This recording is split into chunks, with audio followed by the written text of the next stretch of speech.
Comic fans, it's time for that new comic book day haul plus review. So we're gonna get into the books. We're gonna check them out. We're gonna see what I got this week. We're gonna talk about it right after this. Spartans! What is your profession? Welcome back. All right, let's get into the books. You know how we do. First, just gonna share some books I picked up that aren't necessarily knocking stuff over. Weren't necessarily 50 cents. Actually, they were 50 cents. So here's my 50-cent Defenders collection that I just pulled out.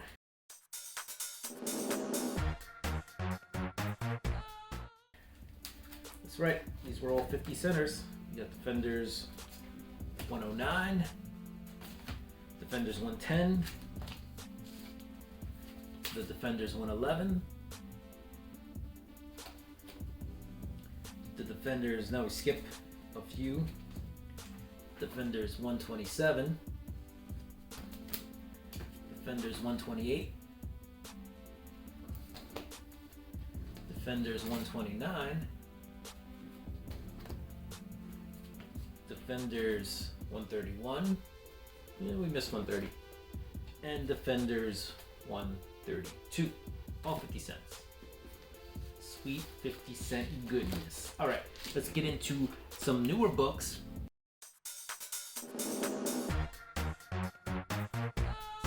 I finished reading Nightwalkers 2. What I will say is I still kind of enjoy, and by the way, this is right side up.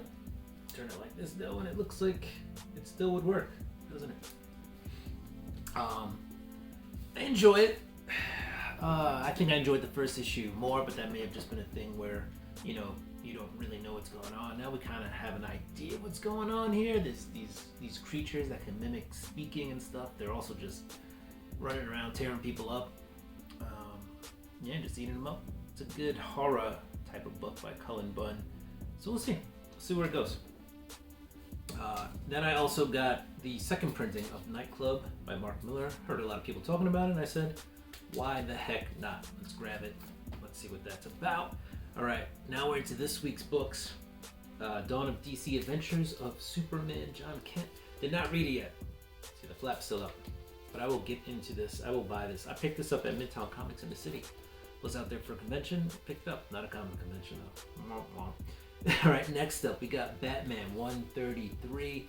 Batman's still, you know, in that world that failsafe sent him to. He's in the, you know, the Gotham that doesn't really have a Bruce Wayne. There are some weird things going on though here, right? And this Bruce Wayne that he digs up, he finds some like, I forget the exact word he used, but he definitely finds some energy from this Bruce Wayne that's not of this world that he's trapped in. So maybe this Bruce Wayne's from somewhere else. There's a lot of things going on in this universe. Last but not least, we have Batman and the Joker Deadly Duo. By the end of this issue, there's a lot of things revealed, all right? One of them being pretty much who the main villain is. I won't give that away, all right? That way when you read it, you're not too shocked, but we do have the reuniting of the Joker and Harley, and you got Commissioner Gordon and Batman. I will go as far as to say that. Pretty good story all around. Mark Silvestri's art has been bang up on this book. It is amazing. All right, switching gears to the only indie I picked up this week. And by the way, my comic shop accidentally didn't give me a bunch of my like A covers and stuff, so I'm missing a couple of comics this week. Most notably was Moon Knight. I think I'm missing Spawn. That's not that notable. And my ASM A cover of issue 21. But anyway, continuing on, Dark Horse Clear. This was a comicsology book by Scott Snyder, or a comicsology comic. So it came out digital first. Pretty good, you know. Yeah, it's good. It can be interested. I'll probably pick up issue 2. You know, I think Scott Snyder, one of the things he does is he throws us into these worlds pretty well, right? His intros are always pretty good.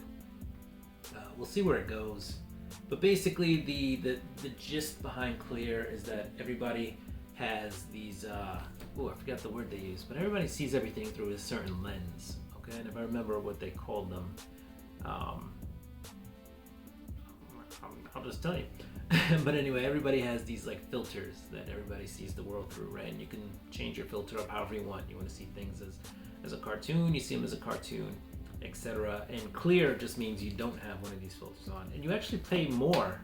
You just see the real world, which is falling apart around people. So it's really weird, but some people just want the truth. But yeah, you have this detective who goes around.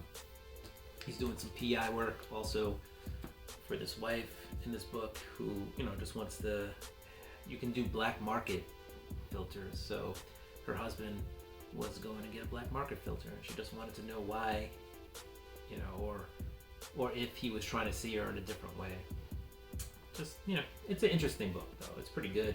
And at the end of this, I will tell you that you should read it because I don't know how it continues on because this guy dies and he's the main protagonist. Oh no. But obviously the story keeps going. So, I think it's a pretty good read. And it's a thick book too. It's a nice thick, it's got a $4.99 price tag, so it better be thick. Alright, from Marvel, I will tell you that this was strictly a cover buy. I didn't read it, but this is the first cover appearance of Kaim, right? Who's Tosin Odoye's love interest. Also, this is a second printing, by the way, of Wakanda #4. So cover buy.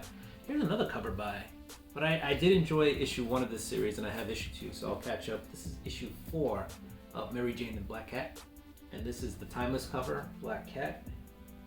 Strictly a cover buy. I had to get this one. It's just meow. All right. Next up, we have the first cover appearance of the Inferno Squad. We're gonna leave that in, no editing.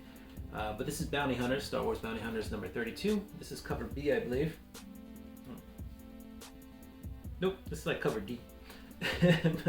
but this is their first cover appearance and first full appearance of the Inferno Squad. In 31, we get the cameo. If you ever played Star Wars, Clone Wars, was it Clone Wars? I think it was 2. Yeah, they were in there. If you've been playing those Star Wars games, you know. Alright, next up we got Nightcrawler number 2. This is cover C. It's pretty cool. It's got all the Nightcrawlers, doing their thing in Asgard. Basically, they're on a mission to steal all these relics that they can then use to create a weapon to beat Sinister. So, but you read this issue and you see that some of them maybe don't believe what's actually happening. So when you're dealing with Sinisters, right? Because this is what this world is turned into. There's always some kind of back motive going on. But I enjoy this. I enjoy this book. Next, and this fast forwards, it's like 99 years or something like that. Crazy from the last issue. We have this What If Disney What If cover of Amazing Spider-Man 21. I don't understand why they would do the Hulk on Spider-Man, but I think they're doing all these What If covers on the Spider-Man title, so that's the only way it really makes sense. Or otherwise, they could have just spread it around, all the different titles, but whatever. But this one is What If Goofy Was Exposed to Gamma Rays, and it's that classic Hulk cover homaged.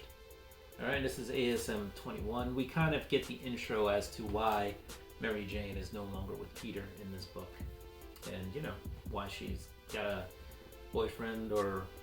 Right, boyfriend? Or are they married? I don't think so. I think it's just boyfriend with kids. Alright, anyway. Next up, we have Silver Surfer Ghostlight, number 2.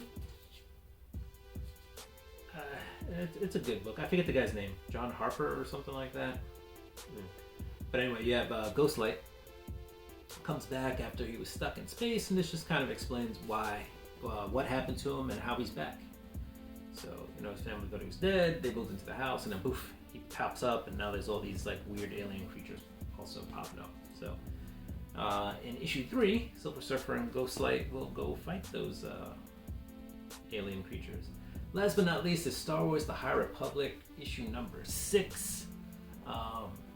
I've been up and down on this, ebbs and flows, but it is a pretty good series. I still prefer the first volume more than the second volume, but I think there's some good Star Wars action in here, some good use of the Force, and we see how over time people were first enamored with the Jedi, and then how they learned to dislike the Jedi, and are made to believe the Jedi are not, good for society. But anyway, good story. I enjoyed it a lot.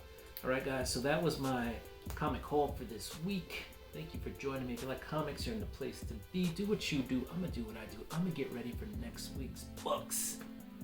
Peace.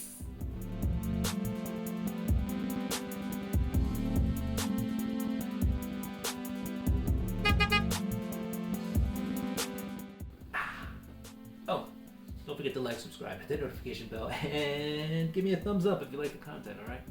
Leave a comment down below. Peace again. Comic fans! It's time for that new comic book day haul